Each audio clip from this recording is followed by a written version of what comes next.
another episode of Questions with CASS, and I'm very excited about this episode today. We have with us Ron Sledge of King Bearings. Ron has been no stranger to the bearing world.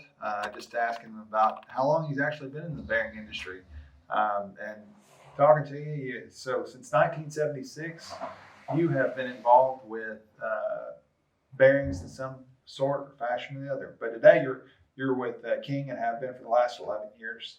And anybody that's in the engine building business is familiar with King Bearings and what kind of products that they have. And so we're glad to have you with us today. Glad to be here, Cass. Well, I wanted to talk about King just before we get too far along, because that is that is the focal point today. But I wanted to kind of go over the history of King, and I know that they're a family-owned and operated business, and they are one of the few companies that have never been bought or sold, and they've been in since 1960s. Yeah, it's a family-owned company. It's been in business since 1960, and they were first. Before that, though, they were rebuilding. The brothers that started the company were in the engine rebuilding business, and then they decided that let's build engine bearings.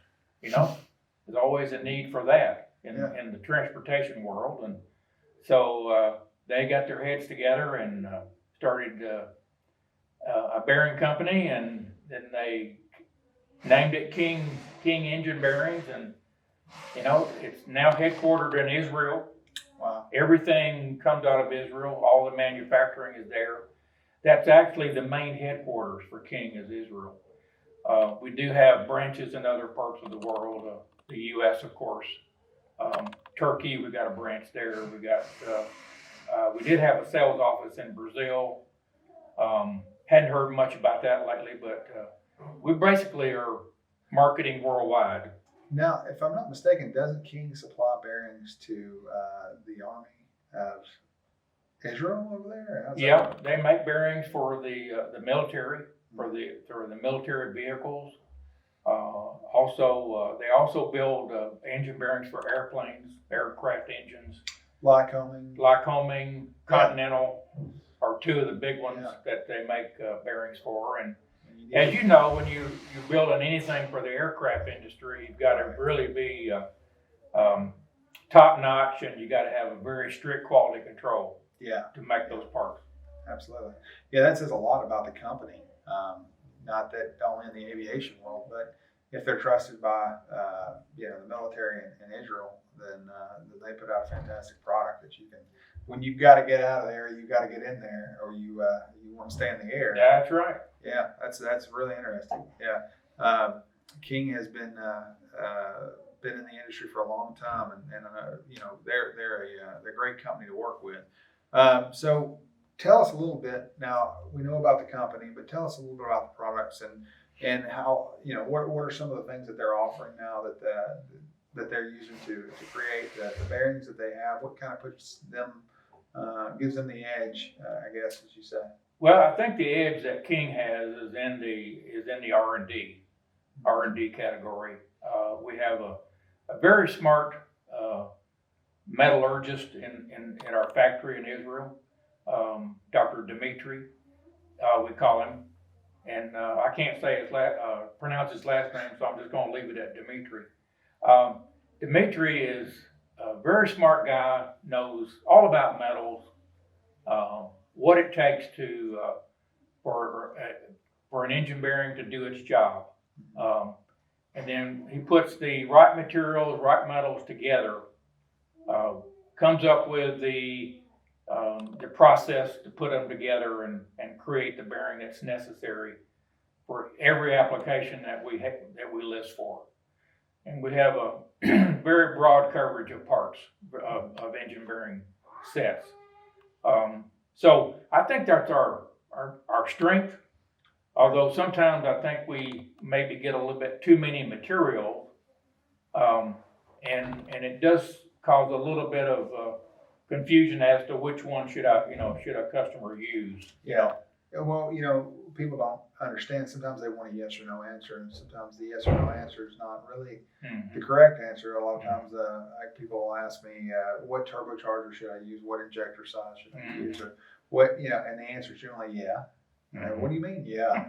Well, it depends on what you're doing, Exactly. And the better you get, the things that I found is that the better you get at your job, there was a time when you were a kid and a hammer worked for any tool you needed in a toolbox. You can grab a hammer or a pair of pliers, you could use it for a hammer. But as you get better and better at what you're doing, you become a lot more specific because you realize the advantages or disadvantages one thing may have to another. So I can totally understand the reason why your material list continues to grow for that. So, so what are they doing? What has King been up to in the diesel world? Well, the diesel world is, of course, as you know, is very strong. It's come on strong here in the last, 10, 20 years. It's diesel racing engines are very popular now. And so King addresses, like we've addressed in automotive, we are addressing the racing world. And diesel performance, the engines are just getting more powerful as they go along. Even the original equipment engine is coming out with more power. Yeah. Even in the automotive world, but in diesel performance world, it just keeps going up. Turbos are, of course, probably the biggest power adder out there, and the tuning that's going on. Right. Getting the boost out of the motor and so forth. So that puts a lot of stress on the parts, every component in that reciprocating motor.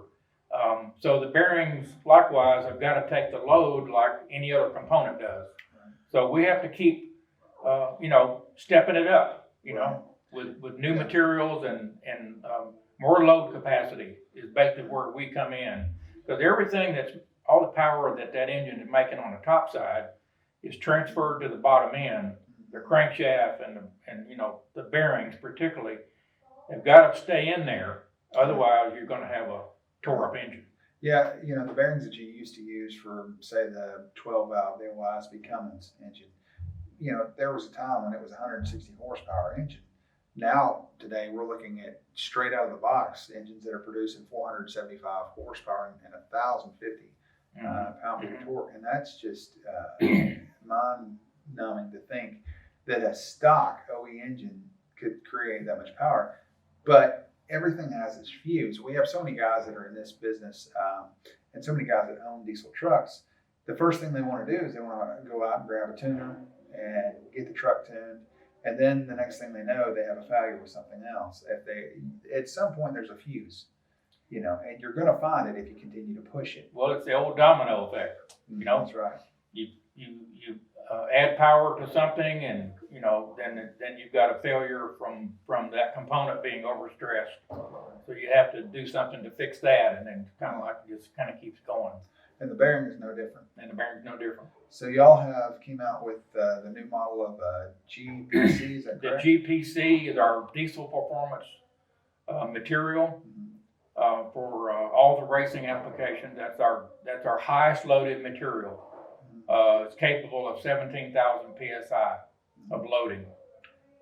17 pounds per square inch of that material is what it's capable of handling. And we've studied this over with our in-house computer program on all the diesel applications that are out there. This material is so far is done, is handled the load that is being produced. Yeah. So again, going back to what we're talking about, the things that are creating a lot more cylinder pressure. Higher boost pressures, higher compression ratios, injection time, a lot of things that people don't really take into account. With tuners that are out there, we're constantly increasing from where we once were years ago. You would have a mechanical pump, P7100 pump, say, and it might have been 12, 14 degrees timing or 13 degrees timing. And it was constant. It was set at one setting for timing, and that was it. But now with electronic injection that we have, we're able to change that as piston speed increases or decreases. We can change that, but that has a no pun intended, but that has a direct bearing on the load that's placed on cylinder pressures, the amount of pressure that's actually that's in the cylinder. So it's definitely a key. Now the bearing has more than one function, though, right? It has you have an embeddability that you has to take care of. So it's kind of a balancing act because you're trying to find a bearing that's going to not deform under the duress and the load that's placed, but also have some properties of embeddability. It's got to have embeddability qualities because, as an engine, either during its build or even during its runtime, there's always a chance for debris to get inside, especially with an engine that's producing, maximum horsepower and loading. You get some metallic particles in the oil from just the wear of the parts. And the bearing then has to absorb to some extent that debris and keep on going. It has to pretty much soak it in, for lack of a better term, but we call it embeddability. Its ability to absorb that debris and just keep turning without scoring the crankshaft, without tearing the bearing up. So the bearing material is really a kind of a compromise of loading, embeddability. It's also got to be conformable to crankshaft deflection, rod deflection, because you can get misalignment as a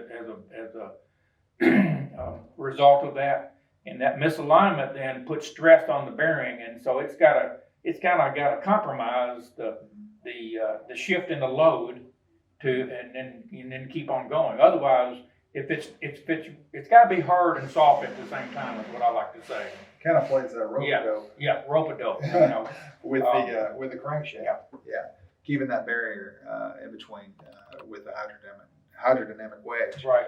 Yeah. So, that's the bearing distress and the loads that are placed on it from a diesel engine are a lot greater than that of a gasoline engine.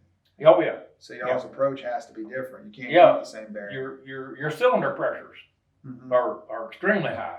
Yeah. Which loads every component, much more. Yeah. So the bearing is, no different than any other component that you upgrade. So we are doing this now with the GPC material that we've come up with. Now that's a tri-layer? That's a tri-metal layer. Actually, it could be called a quad layer because it does have a coating on it. So the fourth layer, but basically it's a tri-metal design. But the coating is there for anti-friction in case there is marginal lubrication in the engine. You could run out of oil at some point in time during the running of that engine. Although it's not put on there to be in place of oil, but it helps the bearing survive during marginal lubrication times. Startups mainly, because when you start an engine, you don't have the oil pressure built up. When that first few turns of that crankshaft, the crank is turning over, but the oil film or the oil film wedge, as we call it, is not built up. And so you get slight contact during that first turn. So the coating then just helps that surface action there to survive. Yeah, that's something that you don't see. A lot of the new vehicles have the stop-start function. Gasoline. You don't see that in the diesel. No. There's good reason for that, and that's because of higher cylinder pressures and that's extremely brutal on a crankshaft. It's not floating; it's now coming in contact with it. So now your new engines now, the stop-start engines, are coming with coated bearings in them now. Mm-hmm. Yeah, because obviously they're going to have to start many more times than normal. So that coating, does the same job there too. Is it basically a dry film lubricant? It's a dry film lubricant. I got you. And we at King do our own coatings. We formulate it ourselves. We also apply it ourselves. And one other feature that we add into the coating process or in the build of that bearing is when we put the coating on, the bearing thickness is the same as if it were not coated. I see. So your original uncoated bearings are, like a certain standard size. Our coated version is going to be that same size. I see. So there's no you don't have to take into account for that coating thickness that's been added on. Gotcha. Yeah, one of the big issues that we have as diesel enthusiasts and as an engine builder, guys are always prone to putting larger injectors in their truck, and because of that, everybody's obviously you see the black smoke that's just going out the tailpipe. But what a lot of people don't realize is the amount of soot loading and fuel dilution that takes place in the oil. Yeah. And that's something that wreaks havoc on bearings. Yeah, that's another benefit of the coating too, is that you get that oil dilution going on, and your viscosity drops in your oil. And as soon as the viscosity drops, then your oil film wedge is being depleted, and then you're missing the lift that you normally would have. Right. And so the coating then, is there to take up for that. Not totally, but it helps the bearing survive longer. Yeah, that's we see it not just in engines like LV7s or the Cummins engines or the 6.4 engines. Engines that have injectors under the valve cover are more prone to this, especially those with the fuel lines that are running underneath there. But you definitely see it with larger injectors. And so many guys ask me all the time, how often should I change my oil? And the answer to that is really there's no one specific answer, one answer for everyone's truck. It really depends on the amount of dilution that is taking place in that. Otherwise, it's an expensive fix. Bearings are not you'll see guys. I've seen guys on Facebook or different ads, and they go, all it needs is a rod bearing. It's really cheap. I priced the part. It's not exactly work that way. It might be a cheap part, but it's certainly an expensive fix. Well, that's good to know for sure with what King's doing with the coatings and different things that they've got going. But we're going to go ahead and go on break real quick, and after we come back, Mr. Ron and I are going to take a swing at some of the questions that you guys have sent in. So stay tuned.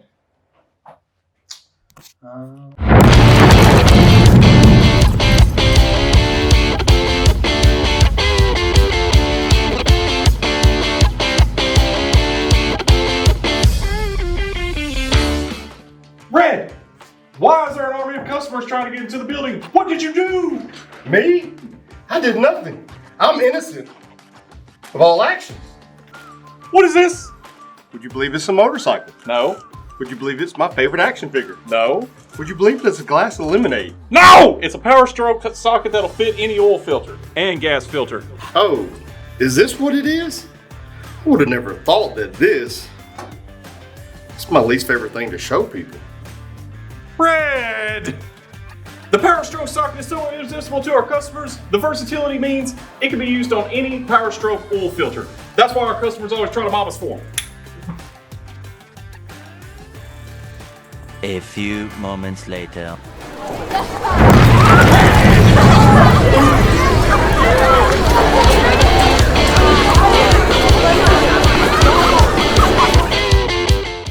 All right, guys, welcome back. And again, we're with Ron Sledge of King Bearings, and we are talking about some of the products that King has put out on the market for the diesel community and what they're doing. So welcome back. And today, being that we are diesel enthusiasts and so involved in the diesel community, we wanted to kind of tell you a few of the things that makes their products a little bit different and a lot better than what you're looking at for the OE replacement. So we know that y'all have two different bearings, we're going to talk about two different bearings. And the OE, what we'll call just an OE replacement bearing, and the GPC bearing. And if you can kind of give us a breakdown on the differences in those. One of the what we call original equipment type bearings is called the GP series. CP material. That is a tri-metal design with a what we call a thicker overlay. It's a thou thick as compared to the GPC. It's only a half a thou thick. The thicker overlay gives more embeddability, because you know, in the stock application, you don't have the loading like you do on a racing or high load diesel engine. So it needs a little bit more embeddability because it's going to be there for the longer haul. You know, you're going to run that engine in an OE application much longer. So it's got to have a little bit more absorption or embeddability qualities. And plus we put a flash plating over the bearing, which it's been typical for a tri-metal bearing, non-racing type, to have this flash plating on the entire surface, both the bearing surface and the backside. And that's to give the bearing longer shelf life. It also keeps any rust from ever happening to it, because it may sit on the shelf longer. But in the racing world, we leave that off because it actually becomes a negative to the performance of the bearing. So we just leave it off. But in the stock OE world, we do that, put that flashing on. And so it's built to take the load of just the stock engine. You know, however the truck came or the motor came, whatever the loading was, we study that load, you know, even like we do with a racing application. We study the load against our in-house computer program just to make sure that our material is going to handle that OE load. And because we got several couple of materials to choose from, and so we try to match the right one. All right. When we went on break, we were talking briefly about the 6.7 power stroke engine and some of the problems that we're seeing on them. And, you know, with 6.7, especially guys that have 2011 and 2016s, we, as a rebuilder, remanufacturer, as a reverse engineering and making everything better company, we get to see failures a lot.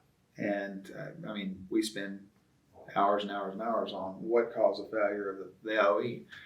And, you know, guys, the 2011, 2016 engines that were coming in, it's just like one right after the other. We're seeing this bottom end failure.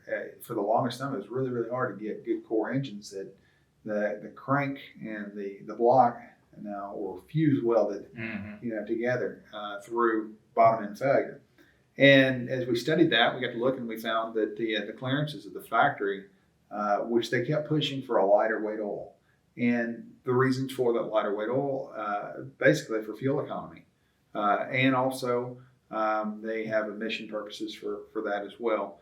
But in many times we're seeing clearances that they're 7/10 on the rods and mains, which is, to give you kind of an idea, the general rule of thumb for oil, I'd say 1 thou per 1 inch of bore is kind of that's what everybody's ran, you know, for years and years. And the old saying, if you run it too loose, nobody knows. If you run it too tight, everybody knows. That's right.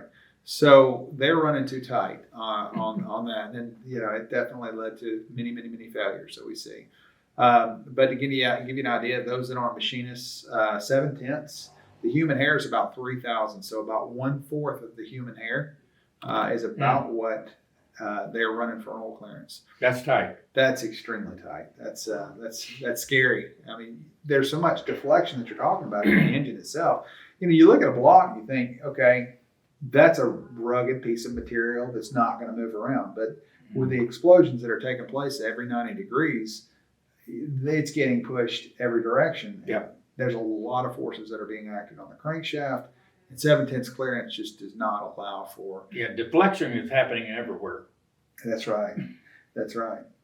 And so that definitely have had their problems with that. Not to mention, as we were talking before, the oil routing of a 6.7 Power Stroke. It's a fantastic platform, but sometimes it's just the little small things that really cause the problems. The oil routing was ran from a great distance. It actually crosses the engine before it ever provides oil to the first bearing itself. And something that King does is y'all have a bearing that has added clearance. So yeah, we call it our extra clearance bearing, but in the terminology, it's called a standard X. So it would be your standard bearing plus 1/1000th of extra clearance. So each half shell is a 1/2 thou thinner than normal, than your standard bearing would be. And so the two together give you a full thou to get you that extra amount that you need to combat what you're just talking about on that extra loading that you're going to do with that engine, and you need that extra room to keep from the oil can get pinched off. When you have a real tight clearance, the oil can get pinched off and cause the bearing to wear because it just gets pushed out because it's just it's rubbing. So the extra clearance will allow you to have that extra oil cushion in there to give it the lubrication it needs to survive. So Yeah, it gives absolutely no room for runout for a crankshaft. I mean, there's nowhere for it. A lot of times we get cranks in here that'll be 1.5 thou run out. Even sometimes I've seen them 2 thou. Yeah. And that's just a recipe for disaster, really. That saves a lot of time for the guy that's a machinist. Not having to grind a crankshaft to get that extra bit of clearance. It's a lot easier to get that clearance by just slipping in a different bearing Sure. than it is to, take the crankshaft, either polish it or sometimes it's very difficult to get that extra thou Yeah. just by, it's almost impossible. I mean, there's not very few people I've ever heard of that can do that, can take just a thou off of a crank. Yeah.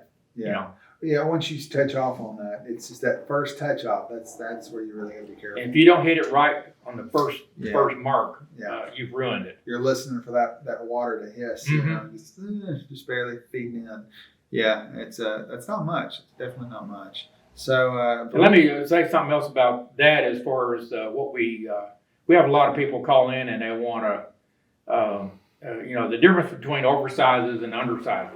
Right. An oversize, it generally refers to the outside diameter of the bearing, the oversized housing bore size, like we offer the oversize in the mains for the 6.7. It's 40 thousandths over on the outside, but on the inside, the bearing inside diameter, that's referred to as the undersize because that refers to a undersize of the crank. So if you've got a 10, okay, that's going to be a 10 undersize, so the bearing compensates for that. And so we call the bearings undersizes in that regard so that, people talking know what you're referring to. So, yeah, you're referring to the diameter. It's a smaller, it's a 2-inch version, not a 3-inch, so it'd be smaller. So yeah, let's talk oversizes and talk undersizes, and that's kind of the difference. Yeah, there's a lot of things confusing about bearings, just from Yeah, 'cause nomenclature to. A lot of people call in and to us and they say, "Hey, I need an oversized bearing." Right. Well, they're really talking about an undersize. Undersized bearing. But in their mind, it's bigger. You're taking off. It has to be bigger. Yeah, it's kind of relative as to which side of the crankshaft or the bearing you're on. That's exactly the outside or the inside. That's right. And as far as they're concerned, they're only thinking of one size. That's your problem, not theirs, right? Yeah, and I have to give them the right part number. Right. You need to get it right. I got to get it right. Can't make bricks without clay. So, but yeah, that's good information, and greatly appreciate that. We're going to go on to our questions and answer segment. So some of this stuff is in the bearing world. So I'm going to give you a swing at some of this. So I'll try to answer the first part of this question. Mr. Cavney, JJ Cavney asks, 6.7 Power Stroke 2020 has a new piston and rod. How much horsepower and torque would you think that they could hold? And do you see any issues with the 10-speed once power is added? And the second part is, does the type of bearing I use affect anything? Well, thanks for the question. The 6.7 Power Stroke has had many different versions of that engine. Ford definitely likes that engine. And when Ford gets a hold of something, they are great at making sure that they invest in it, they hold on to it. It's not going anywhere. Mm-hmm. They have definitely done that with other engines in the past. But the 6.7 actually is I said this the other day, but the 6.7, when you think about it, it's been around longer than the 7.3 direct injection engine. This thing's been around since 2011. It's kind of hard to think of it that way. I didn't realize that. Yeah, the 7.3 was 94.5 to 03. Wow. So that's its tenure, okay. I should say. And so now we're 2011, and we're coming on 2022. I guess it's hard to think. I guess they're going to go back through and scratch off the VIN numbers on all those trucks that are sitting out there in the middle of a field. But anyway, so we got 11 years right now on the 6.7, but the 6.7 has changed multiple times. Now the block, no, that has not changed. However, the rods and the pistons, they have changed. The new 6.7 is yet to really be seen what it can withstand. There's just not enough time, to be honest with you, to tell. I would estimate that there would be, looking at the internal components, the weak end of that is going to be a powdered metal rod, the area of failure. So the real question is how much abuse can the rod itself take? If I had to guess, it's hard for people. So many times people ask me, how much horsepower can this rod hold, or the internal components of an engine? But it's really where you make horsepower that kills it. It's not so much how much you make as to where you make it. With a faster piston speed, we can lower some of the abusive effects that it has on the connecting rod. Anybody can withstand something for a very short amount of time. But when you go up a long grade and you're really putting a lot of torque on something for a long period of time, that's when you start seeing failures. Mm-hmm. And when you start slowing the piston down and increasing the cylinder pressures, it has the same effect. So that's where variable geometry turbochargers come in versus a fixed vane turbo, and increasing the RPM to make that same power. We can increase piston speed, and we can generally put the rod in a happier place. So if I had to shoot from the hip and say what I thought the rod would probably hold, I would say somewhere in the range of about 700. Again, there's a difference.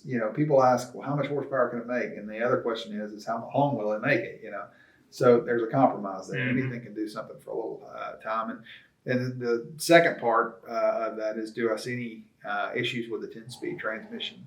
And the answer is, yeah, definitely. It's the engineers designed it to make X amount of horsepower. Anytime you start increasing horsepower, like we said at the beginning, it's a fuse, and it's gonna wear. It may be the torque converter, it can be a clutch issue. Every component, the shafts, the intermediate shaft, input shaft. You don't know until something breaks, and somebody's going to be there to break it. I promise. And that's when we come in, right? So he asks, does the type of bearing I use affect anything? Oh yes. Anytime you add power, you're going to above what the original equipment was. You're going to stress like every other component, and the bearing is no different. It gets more loading on it, and so forth. And so you have to keep up. If you don't, then you can get into fatigue issues. Say you've got that long pull on a hill, and you're towing, and you're getting the speed down on the motor's coming down on RPMs, but you're still trying to make that power, to make it to the top. So that stresses the bearing material, the bearing itself, the way it's built, the crush height that we build into it. It's got to have enough height there that it's going to stay in the bore tight. That crankshaft is just pounding that bearing, and it's got to hang in there. So for the long haul. So yeah, the power adders out there that, or even just what we call lugging, lugging an engine. Yeah. You can do that to an engine and cause stress on it. Yeah. By low RPM, heavy load. Yeah. So a lot of that is taken, in account to how the transmission is made, to keep the RPMs up. In a like a long hill climb. You got to get into a lower gear, but if it can't lug the motor, because that lugging is going to overstress all the parts as well. So yeah, the bearing does have to keep up with the rest of the engine. That's definitely not the fuse you want to find. No. Yeah. And if the bearing is not operating, then nothing's going to operate. That's right. Yeah, that's absolutely right. There are cheap fuses and there are expensive fuses. I would much rather blow a head gasket, and that's not a cheap fuse by any stretch, but it's much cheaper than having a bearing. Yeah, because you got a crankshaft involved, you got rods involved. Now you have a machinist involved. Now you have a machinist, and you got a whole nother set of headaches to deal with. Yeah, you not only need a mechanic but a machinist, and that's also the reason why so we have basically 4 different model engines that we use or that we manufacture. And one's the Model C, the Daily Driver, the Workhorse, and the CASS Watch. Now the first 2 use a different bearing than the last 2, and the reason is because the condition and the atmosphere in which the bearing is expected to live. So a stock bearing. Roughly around 10,000 psi is what it's able to withstand, and GPC about 17,000. 17,000. So that's quite a bit of difference. It's almost 3/4 more. Yeah, right. So it absolutely does make a difference in the bearing that you're using, and while you're in there. There's little things that make a big difference that you can't go back and change. If a guy goes and he puts a smaller turbocharger than what he really wanted, he can go back and put a different turbocharger on. If he puts different injectors in, he can go back and put, and it gets expensive, but it's doable. It's not the end of the world. Yeah. If you choose the wrong bearing, the chances of you tearing that engine down, and I say that all the time with crank balancing. So many guys don't balance crankshafts and they go, well, you're not getting another chance at this. So do it right, do it one time, do it right the first time. So I hope that answers your question, and thanks for asking, JJ. And so we'll move on to the next question. Connell asks, I found someone selling a 6.4 Power Stroke for cheap. That's really a relative term right there, because what you think's cheap may not be. But they say the number 7 injector is bad and the camshaft is missing. I'm assuming when you say missing, that cylinder's missing, not someone just pulled the camshaft out. No, it's missing. What's the chances I would need to rebuild this truck? What's the chances I would need to rebuild this truck? I'm thinking that you're asking, what will you need? And he asks lastly, and what bearings should I request to be used? Starting off, I would be very, very doubtful if the number 7 injector actually was bad. It's not. What you're seeing bad is it's white smoking. And now I'm reading this from 3 lines on a question, but the truth of the matter is you see white smoke and the guy thinks it's a bad injector, and it's not. The white smoke means that the valve isn't open and closing, so you don't reach the auto ignition temperature, which is 430 degrees for a diesel to combust. And the reason why is because the camshaft lobe got wiped out. The reason why the lobe got wiped out most likely is because the oil cooler got stopped up and the needle bearings failed in the lifter and the knee bone's connected to well, you get the idea. But so most likely what your issue is you're going to need a camshaft. And truthfully, you're going to need to completely rebuild the engine, because when the needle bearings go through everything, they just wreak havoc everywhere. Yeah, I wouldn't take any chances on not doing that. Yeah, that cheap truck just got really expensive. Yeah, because you could tear up more stuff. Absolutely. And so it needs to be completely disassembled, completely cleaned out. You need to inspect the bore in the lifter, make sure that it's not chewed up, scored up, doesn't need any machine work or any bushings or anything like that. So that needs to be checked out. And he asks, what bearing should I request to be used? So one thing he's not really telling you is what he's going to be dealing with. Let's assume this guy's got a 6.4. He's probably going to be having a tuner on it, and he's going to want to pull a shredder and beat on it a little bit.